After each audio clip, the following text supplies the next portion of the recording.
इसके जिम्मेवार व्यक्ति अगर कोई है तो श्री नीतीश कुमार जी हैं और इन पे 302 का मुकदमा चलना चाहिए, क्योंकि यही हत्यारे हैं। और चिराग पासवान जी के सामने जो भी उम्मीदवार उतारे हैं अपने अपने दल से, ये सभी चाइनीज आइटम है।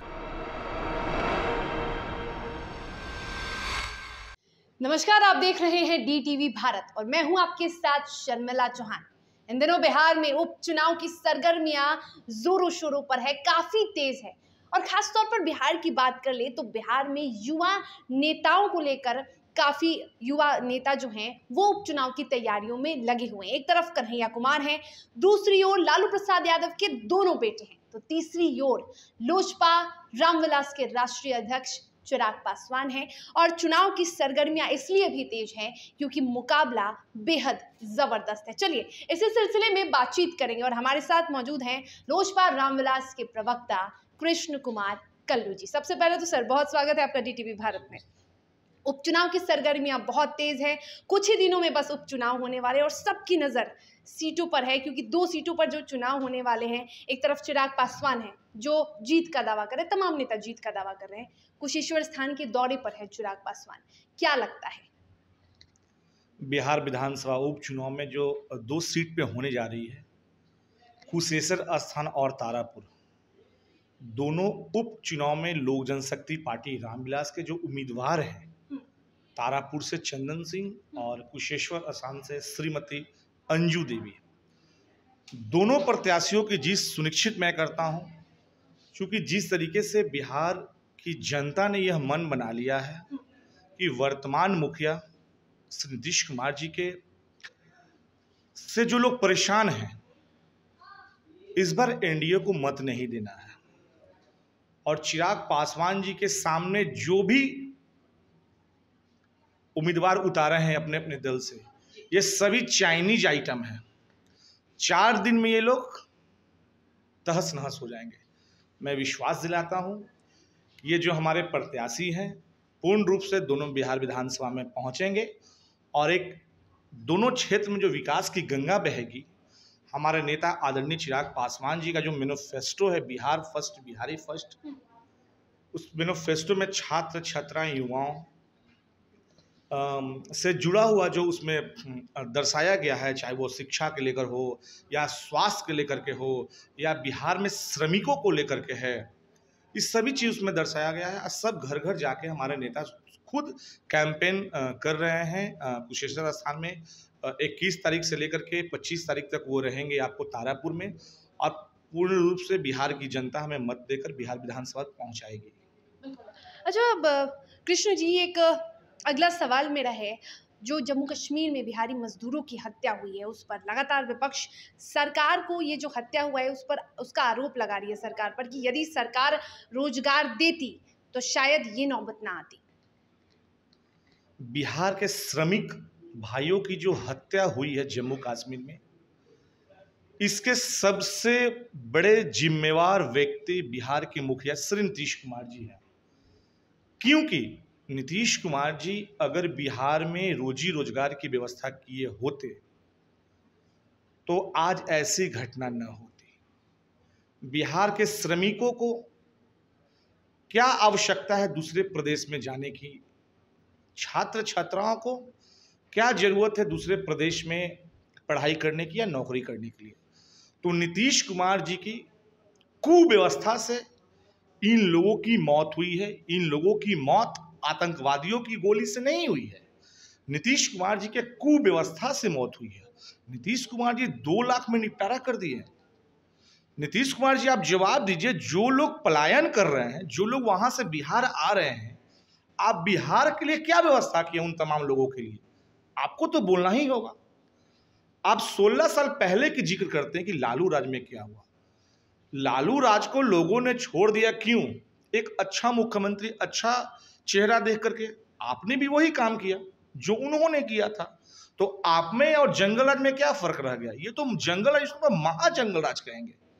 जिस तरीके से बिहार श्रमिक भाइयों की जो जान गई, नीतीश कुमार की नीतियों से जान गई, नीतीश कुमार की कुव्यवस्था से जान गई है।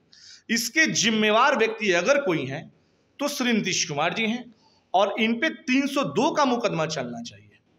क्योंकि यही हत्यारे हैं। ये तो व्यवस्था अगर बिहार में करते हैं तो आज बिहार की जनता को या श्रमिक भाइयों को दूसरे प्रदेश में जाने की क्या आवश्यकता है? कोई आवश्यकता नहीं है। और यदि उपचुनाव में एक बार फिर से आते हैं, यदि उपचुनाव में लोजपा रामविलास के दोनों सीटों पर जीत होती है तो फिर अगली रणनीति क्या होगी?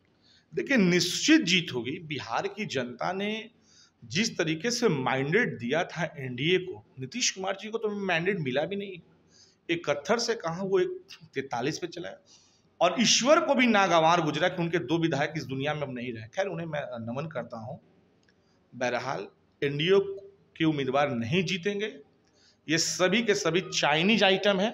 चाइनीज आइटम 4 दिन में फुस खत्म हो जाती है, ये आप तमाम लोग जानते हैं। हमारा जो उम्मीदवार है लोक जनशक्ति पार्टी रामविलास के, जो रामविलास पासवान जी का जो विचारधारा था, गरीबों, शोषितों, पिछड़ों को लेकर के चलना, मैं उस घर में दिया जलाने चला हूं जहां सदियों से अंधेरा है, और जो घर अंधेरा है अभी, जो घर बच गया है, उस घर के रोशन करेंगे मेरे नेता आदरणीय चिराग पासवान जी अपने चिराग से। बिल्कुल। और यहाँ पर कृष्ण जी, लड़ाई सिर्फ एनडीए से नहीं है, लड़ाई इस बार परिवार से भी है, लड़ाई इस बार चाचा से भी है, पशुपति पारस भी हैं जो अब एनडीए का हिस्सा हैं। एक तरफ चिराग पासवान ने एनडीए से खुद को अलग किया था, बिहार में एनडीए को वो कहते हैं, और पशुपति पारस फिलहाल एनडीए का हिस्सा है। तो इस बार लड़ाई परिवार में ही है। चिराग पासवान इसको किस तरह से देख रहे हैं? नहीं, मेरा परिवार बिहार की जनता है। मेरे परिवार जिस तरीके से सिर्फ एक कुर्सी के लिए उन्होंने अपने पुत्र, अपने राम के पुत्र, वो भगवान कहते हैं ना रामविलास पासवान जी को, तो अपने राम ने ही अपने पुत्र को छोड़ के गया था अपने अनुज भाई के गोद में। तो इन्होंने तो गोद में दूध पिलाने की जगह पे इन्होंने विष पिला दिया। तो स्वाभाविक है, पशुपति कुमार पारस जी जनता दल यू के नेता हैं, ये भी चाइनीज आइटम है। पशुपति कुमार पारस जी भी चाइनीज आइटम है, इसलिए इनको आप तुलना नहीं कर सकते हैं चिराग पासवान जी से। बिल्कुल। और आपको ऐसा लगता है कि चिराग पासवान इस वक्त जो उपचुनाव में लड़ाई चल रही है अलग अलग राजनीतिक दलों से, तो चिराग पासवान की इसमें जीत होगी? एक और सवाल है कि चिराग पासवान ने इन दिनों जो प्रत्याशी उपचुनाव में जो प्रत्याशियों को तय किया, जो प्रत्याशी उतारे हैं, खबरें ये भी सामने आ रही हैं कि आपके ही खेमे में, लोजपा रामविलास के खेमे में ही कुछ ऐसे नेता हैं जो इस बात से असंतोष है, संतुष्ट नहीं है। नहीं, ऐसी कोई बात नहीं। हमारे जितने भी प्रदेश के पदाधिकारी हैं, चाहे वो संसदीय बोर्ड के अध्यक्ष हैं, प्रदेश के अध्यक्ष हैं, राष्ट्रीय अध्यक्ष के साथ सभी लोग एक दूसरे के साथ कैंपेन कर रहे हैं। कहीं किसी तरीके का विवाद नहीं है। देखिए, ये भ्रमित करने के लिए लोग षड्यंत्र रचते हैं। जिस तरीके से षड्यंत्र के तहत हमारे परिवार को तोड़ने का कार्य किया गया, हमारे पार्टी को तोड़ने का कार्य किया, इन सब चीज़ों से ऊपर उठ के बिहार की जनता ने जिस तरीके से अपना माइंडेड जो उन्होंने जो दिया है आशीर्वाद यात्रा में, जिस तरीके से वो आशीर्वाद दे रहे हैं, तमाम माताएं बहनें, बड़े बुजुर्ग, चाचा चाचाओं का जो आशीर्वाद प्राप्त हो रहा है, इसका नतीजा 2 अक्टूबर को मिलेगा। आप तमाम साथी देखेंगे।